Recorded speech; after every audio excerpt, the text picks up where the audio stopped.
Hello again. This is the third video in the video series I'm doing, and this video is going to discuss the installation of the Flybarless head, installation of the servos. I'm going to take the opportunity in the helicopter I'm upgrading to upgrade the servos as well, and grab the camera. Also going to discuss the installation of the Servo ZYX Flybarless Gyro. Okay then, here we go. Here's my HK-450GT, which is an Align version 2 clone, and yeah, I'm going to begin to pull it apart, ready for the upgrade. So what am I going to do first? I'm going to remove the main blades and the tail blades. I'm going to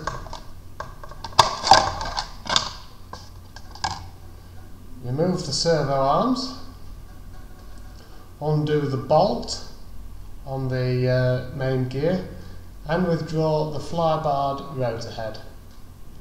I'm also going to undo a few of the upper frame bolts and the bearing holder, and I'm going to take out these analog HK-939 Metal Gear servos, because I'm going to upgrade to digital InnoLab servos, which will really benefit the quality of flight with the Flybarless controller.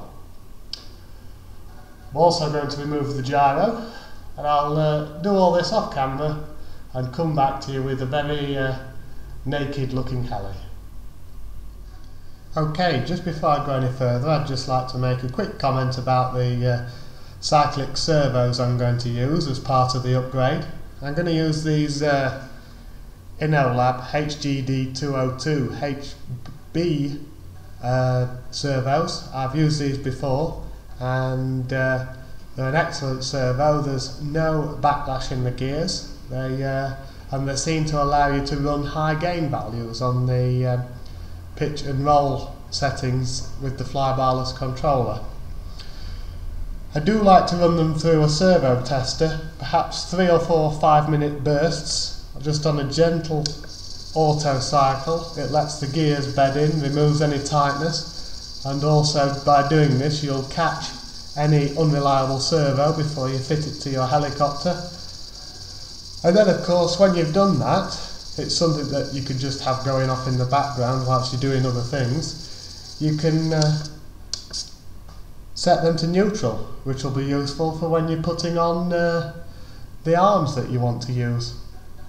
Okay, back to the HK-450GT. Okay, here's my stripped HK-450GT. We can start building her back up now. Okay, this is a little section where we need to do a little bit of trial and error. We need to decide whether we're going to mount the servos, in the cyclic servos, from the outside of the frame, say like that, or from the inside where we prise the frame apart. Okay, I'd have to remove the arm. And we're going to mount them from the inside, like that. Get the idea? The reason for that is, I'll just get my previously built helicopter.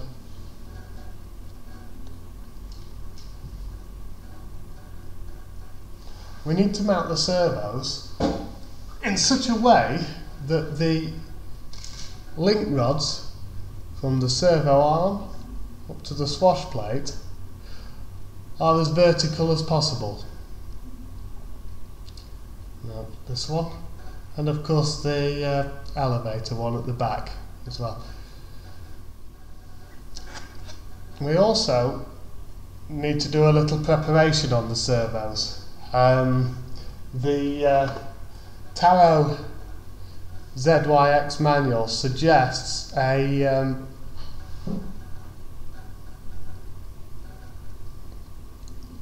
distance between the centre point of the fixing screw and the ball link of about 12mm, and as you can see, with these little InnoLab servos that I'm going to be using, that would mean using the end hole on these long straight servo arms. You may find actually that you need to drill out the hole with a 1.5mm or a 1.6mm micro drill bit, just to make it easier for you to get the screw in. Don't use a larger drill than that, otherwise you'll just make the hole too loose. Okay, and then it's a case of setting the servo to neutral using the servo tester, and just finding which way on the servo arm goes to make it nice and parallel to the body of the servo, and a bit of trial and error, and you'll end up with them all pretty straight. You can't get them perfect, leave that for the sub trim in the gyro. Now's a pretty good time to prepare the servo to swash plate link rods. No reason why you shouldn't recycle the link rods from the previously built up helicopter. I'm going to take the opportunity to add brand new align link rod ends. There's the part number. The rule of thumb is, for the RJX clone head, these link rods need to be as long as possible. So what I'm going to suggest is when you put them on, get them started, and then 3 full clockwise turns and leave it at that. And then when we come to level the swash plate later, we know that we can tighten them further down clockwise if desired, but we really shouldn't wind them out anymore. They do seem to need to be as long as possible for this flybarless build, otherwise you get binding with extreme negative pitch plus cyclic inputs. So that's what I'm going to suggest at this point. Okay, I've got the servos installed. The InnoLab servos that I've chosen for this project are good in one respect, and that is that they mount with their lugs on the outside of the frame. That's really useful because there's nothing worse than pulling a frame apart to replace a servo or do maintenance. So yeah, they mount from the outside, which is great. I've temporarily offered up the head to the helicopter just to make sure I've got the link rods nice and vertical all the way around, and it's the same for the back one. Had to get a little creative with the back one. I don't know whether you can see, I'm afraid it's raining outside and the light's gone, but just inserted a little spacer in there. It's actually the lug of a HK-450GT servo, just so that I can get the where's it gone? The rear servo linkage nice and vertical when you look from the back.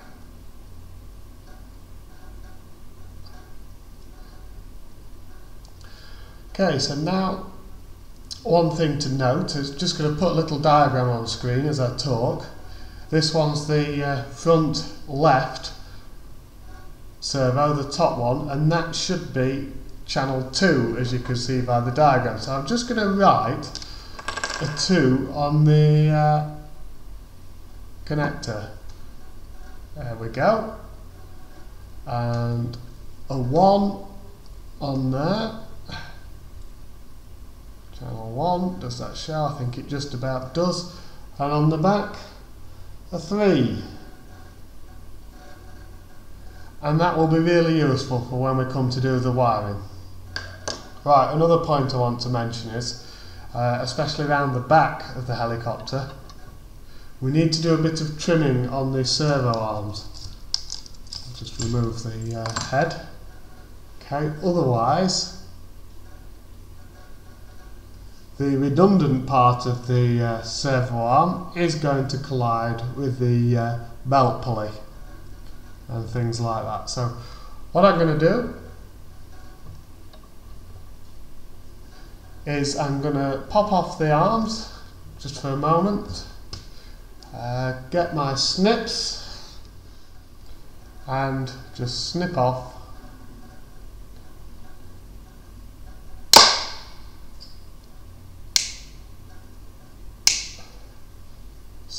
the part of the arm that's redundant, and I'm going to do that to all the others. Then I'm going to go round the rest of the helicopter and reinsert all the parts that I removed to get the old inside mounted servos out and threadlock it back in place. Okay, I've done the servo horns, snipped the excess off, reinserted the bearing block, the fixing frame fixing parts, the battery tray, done a bit of preliminary tidying for the wiring, but now it's quite an exciting moment in that it's time to offer up the Flybarless head and get it fixed in place. So let's just slide the main gear in.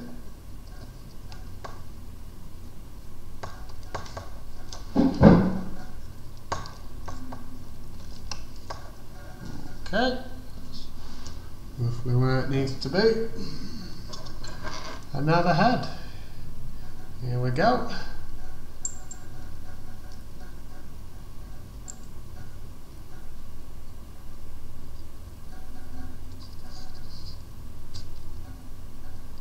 I should just say as I'm doing this, before we fix it down, we just need to be sure that the main bearings are in good condition. It was worth just having a feel and lubing them up before we finish this, which I did off camera. Now let's insert the head, and I'm going to install the belt, the bolt, not the belt.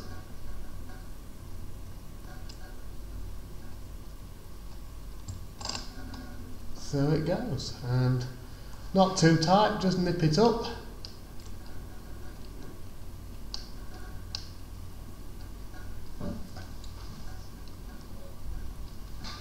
Because you don't want to distort the one-way shaft collar. There we go. Now the anti-rotation shaft, I can just screw the bolts into that. I'd previously applied a little thread lock to the threads on this pin.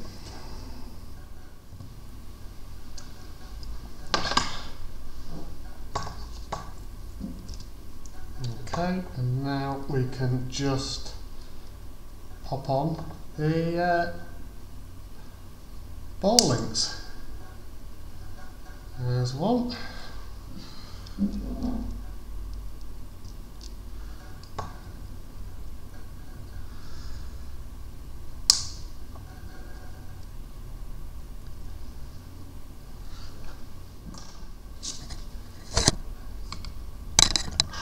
Okay, and the one at the back, I'd already connected that and just pushed it onto the servo, and there we go. The Flybarless head is on. Okay, so I'm just going to adjust and thread lock and tighten up these grub screws on the collar. And there's no point in looking at the pitch setting at this point. We've got to go through the software first, the software installation of the Taro ZYX, but it's not a million miles away. Okay, now we can begin to fit the Taro ZYX to the helicopter. Let's just put look inside the box. This is what arrives. Here's the little gyro unit, very small and lightweight. And underneath we have some wires and foam padding and English and Chinese instructions. Okay, now it's time to consider how we're going to mount the ZYX gyro. We can mount it in just about any orientation. So it can go on the boom block like that, wires in, or of course wires out. You could mount it sideways on the boom block like that. Again, wires either side, or underneath the boom block. You can mount it on the side of the frame like this, or on the other side with the wires pointed to the rear. It doesn't matter which direction the wires point. The only orientation you cannot mount the gyro is with the long edge of the box pointing vertically upwards or down.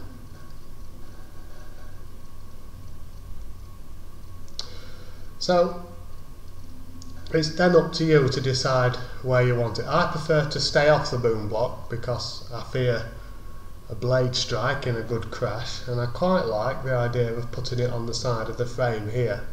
Now, one thing you've got to check before you do that is that your servo wires are long enough to be plugged into the gyro and are not tight. Now obviously I'm going to have to do a bit of fixing to these here so that they don't foul the main gear. But as long as the wires are not tight into the gyro and so can transmit vibrations to the gyro, we're good to go.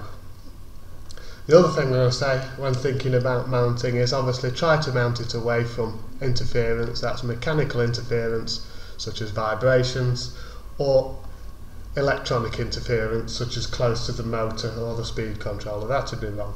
So probably there on a gyro tray, if your helicopter's got one, or the boom block would be my recommendations. And also yeah, it's got to follow an axis, so it's got to be either perfectly horizontal or perfectly flat, etc. when you choose to mount it. Okay, I've mounted my gyro on the frame as shown here. I've used the one sheet of the mounting foam that comes supplied with the gyro. I've actually been a little bit fussy over my mounting. I've also used a sheet of this Hobbyking 4mm foam, which I've had great success with before. And how I've done that is, to the frame there's the thick foam, and then there's a tin plate, and then there's the thinner taro foam on top. This is just an old one from earlier. Probably been slightly pedantic doing it like this, but I've always had great success with double layering my gyros. The tin is actually cut from an old biscuit tin lid. That's optional. Whether you go to such lengths, you may not need to, particularly on a smaller helicopter like a 450 or a 250. Okay, so yeah, the gyro's on. The longest edge is perpendicular to the main shaft, which is what it states in the instructions, and now we're going to wire it up. This is where you'd be glad that you labelled the servos, particularly the front two. So basically all the servos go into the appropriate channels. 1, 2, 3, 4 of course is the rudder, the tail servo that is, and then the other connections to the receiver, you use the wires supplied in the bag that comes with the taro gyro. So let's have a look what we've got here. I'll just post a diagram on the screen at this point. Now we've got one special cable that hooks into the top of the gyro. The white wire, in all cases, your signal wire, goes to the white face, in case you're confused about which way round to put the plugs in. So white to white. Okay? So this special cable splits off three ways. It goes to the tail gain, that's the black one. That would be the gear channel, or channel 5. The red one is the elevator, which is usually channel 2 on your receiver. The white one is your collective pitch channel, which is usually channel 6. If of course you're using a spectrum receiver, it's all nicely labelled for you. Then of course there's two standard cables, which one goes to the aileron, which is usually channel 1, and the aileron label on here, and the other one goes to your rudder signal, which is usually channel 4 of course.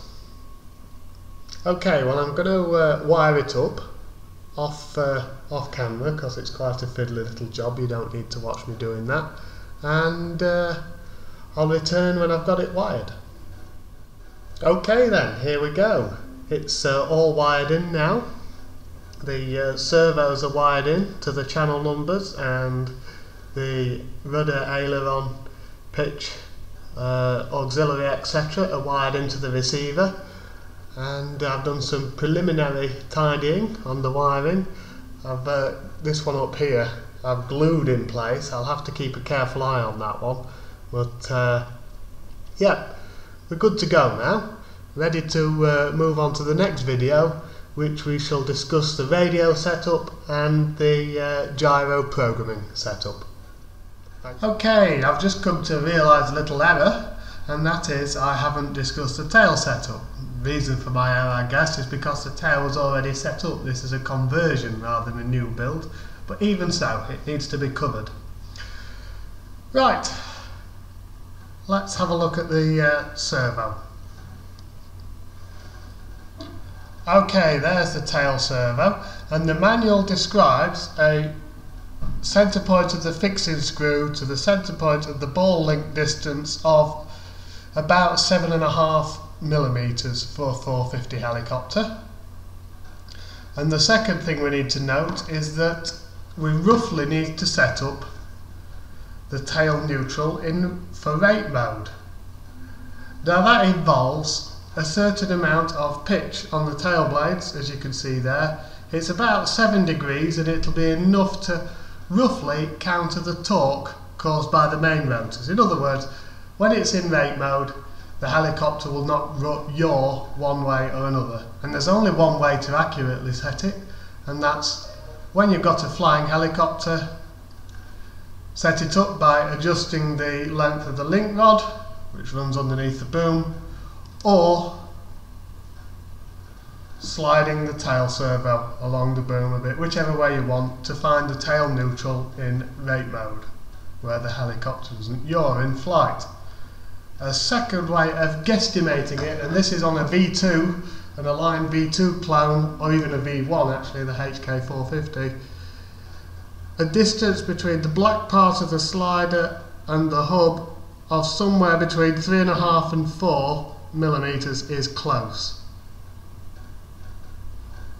And then it's just a case of refining it in flight.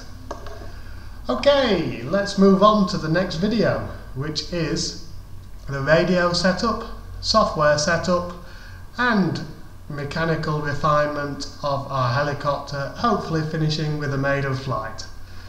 Wouldn't that be great? Thanks for watching everyone. Bye for now.